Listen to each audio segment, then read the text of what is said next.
அங்கே வேறு சில பதட்டமான சுச்சுவேஷன்ஸ், வேறு சில அசம்பாவிதங்கள், அந்த மாதிரி எதுவும் நடந்துடக்கூடாதுன்றதுக்காக தான் நாங்கள் அவாய்ட் பண்ணோம். இந்த நேரத்தில் சொந்தங்களை இழந்து தவிக்கிற அத்தனை குடும்பங்களுக்கும் என்னுடைய ஆழ்ந்த இரங்கலை தெரிவிச்சுக்கிறேன். எனக்கு தெரியும், என்ன சொன்னாலும் இது ஈடேயாகாதுன்னு எனக்கு தெரியும். ஹாஸ்பிட்டலில் ட்ரீட் பண்ணிகிட்ருக்கிற எல்லாருமே சீக்கிரமாக க்யூர் ஆகி வரணுன்றதை இந்த நேரத்தில் நான் வேண்டிக்கிறேன். கூடிய சீக்கிரமே உங்கள் எல்லாரையும் நான் சந்திக்கிறேன். இந்த நேரத்தில் எங்களுடைய வலிகளை, எங்களுடைய நிலைமையை புரிஞ்சுக்கிட்டு எங்களுக்காக பேசின அரசியல் கட்சிகளை சார்ந்த நண்பர்கள், தலைவர்கள் அனைவருக்கும் என்னுடைய நன்றியை தெரிவிச்சுக்கிறேன். கிட்டத்தட்ட ஒரு 5 மாவட்டத்துக்கு பிரச்சாரத்துக்கு போனோம். இந்த மாதிரி எதுவுமே நடக்கல. ஆனால் கரூரில் மட்டும் ஏன் எப்படி நடக்குது, எப்படி நடக்குது?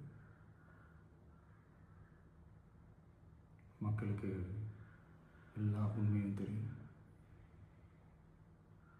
மக்கள் எல்லாத்தையும் பார்த்துக்கிட்டு இருக்கிறாங்க. கரூரை சேர்ந்த அந்த மக்கள் அந்த உண்மையெல்லாம் வெளியில் சொல்லும்போது எனக்கு கடவுளே நேரில் வந்து இறங்கி அந்த உண்மைகள்லாம் சொல்கிற மாதிரி எனக்கு தோணுச்சு. சீக்கிரமே எல்லா உண்மைகளும் வெளியில் வரும்.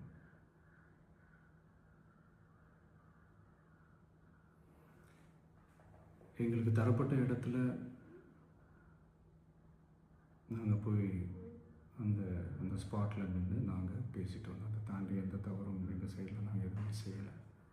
பட் இருந்தாலும் எங்கள் கட்சியை சேர்ந்த நிர்வாகிகள், தோழர்கள் மேலே எஃப்ஐஆர், அது மட்டும் இல்லை சோஷியல் மீடியாவை சேர்ந்த நண்பர்கள், தோழர்கள், அவங்க மேலே எஃப்ஐஆர்லாம் போட்டு இப்போ பிடிச்சிக்கிட்டு இருக்கிறாங்க.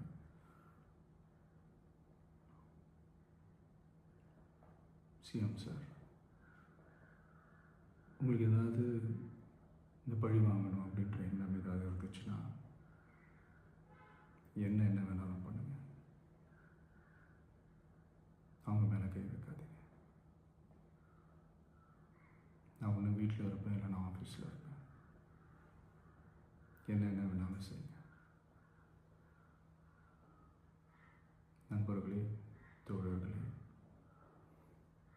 நம்மளோட அரசியல் பயணம் இன்னும் ஸ்ட்ராங்காக, இன்னும் தைரியத்தோட கண்டினியூ